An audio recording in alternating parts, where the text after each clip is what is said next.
श्री सीताराम। सिखावस्थी के चैनल में आप सभी का स्वागत है। मैं हूं सिखावस्थी। आज इस वीडियो में हम बात करेंगे कि दिवाली के जले हुए दियों का हमें क्या करना चाहिए और इसके साथ ही गोवर्धन महाराज को जो 7 दियों का दीप दान होता है वह हमें किस प्रकार से करना है।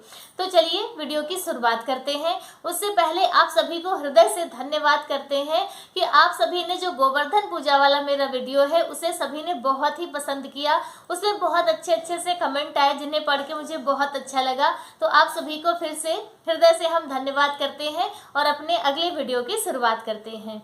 तो दिवाली में जैसे हम लोग दिए जलाते हैं तो उसके बाद वो दिए जो जलने के बाद रखे रहते हैं, एक जगह पर एकत्रित रहते हैं, तो उन दियों का हमें क्या करना चाहिए।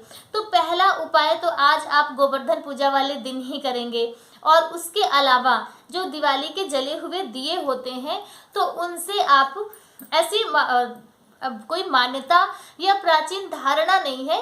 स्कंद पुराण में इन उपायों को लिखा गया है। स्कंद पुराण में यह इसका वर्णन है कि जो दिवाली के बचे हुए दिए होते हैं तो इस तरह के जो दिए होते हैं गोल वाले नॉर्मल जैसे दिए आते हैं उनसे आपको इन दोनों की तरफ ऐसे छेद करके तराजू बना लेना है। तराजू जैसा आप बना ले, दोनों की तरह अच्छे आसानी से छेद हो जाएगा। छेद ऐसे करके और डोरी बांध दीजिए।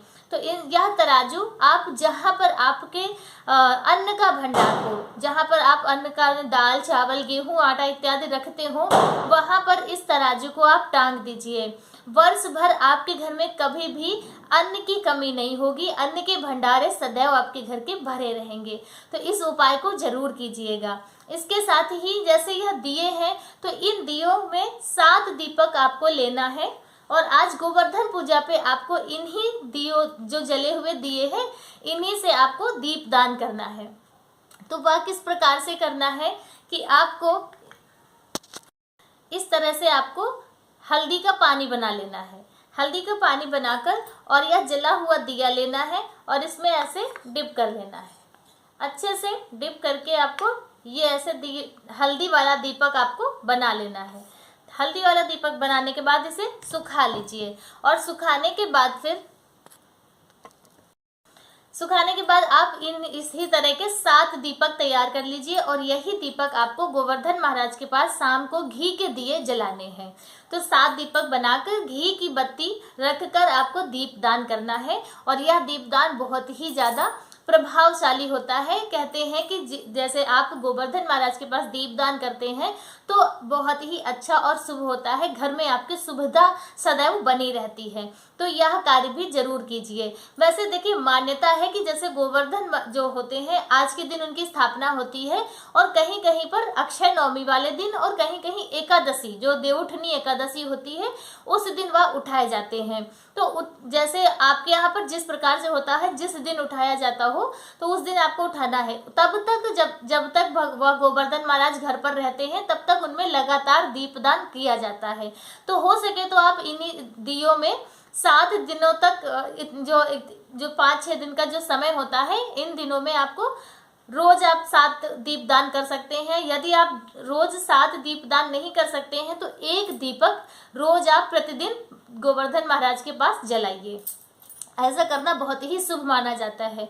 उसके बाद जब गोवर्धन महाराज को उठाकर रखा जाता है तो अब शहरों में जैसे ऐसा कुछ नहीं पॉसिबल हो सकता है। गांवों में गोवर्धन महाराज को हमेशा खेतों में रखा जाता था। ऐसी मान्यता है कि जहाँ पर वह गोवर्धन महाराज रहते हैं तो वहाँ पर प्रकृति की कोई आपदा आपकी फसल को नुकसान नहीं पहुँचाती है। तो इसलिए गाँव में सदैव जो गोवर्धन महाराज होते हैं वह खेतों में रखे जाते हैं ताकि उनकी जो फसल है किसानों की वह सदैव सुरक्षित रहे और अच्छी खूब धन धान्य से भंडारे भरे और खूब अच्छी फसल हो। तो ऐसी मान्यता करके वह वहाँ पर रखे जाते हैं। तो आप भी चाहें तो जो गोवर्धन महाराज है वह आपके घर में जैसे कोई गमला इत्यादि आप रखे हो तो वहाँ पर भी आप रख सकते हैं, नहीं तो कहीं किसी प्रवाहित मतलब जल में आप प्रवाहित कर सकते हैं।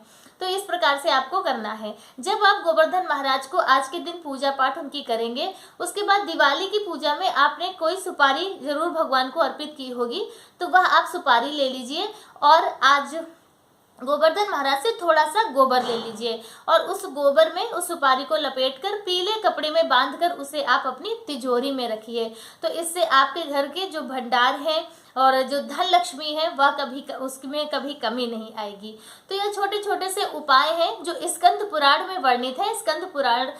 स्कंद पुराण में इन सभी उपायों का वर्णन है, विस्तृत रूप से वर्णन है। तो आप भी इन उपायों को जरूर करें और इनका पूरा लाभ उठाएं। आज का वीडियो मेरा बस इतना ही। वीडियो मेरा कैसा लगा कमेंट करके जरूर बताएं। मिलते हैं दूसरे वीडियो में किसी दूसरी जानकारी के साथ। तब तक के लिए श्री सीताराम।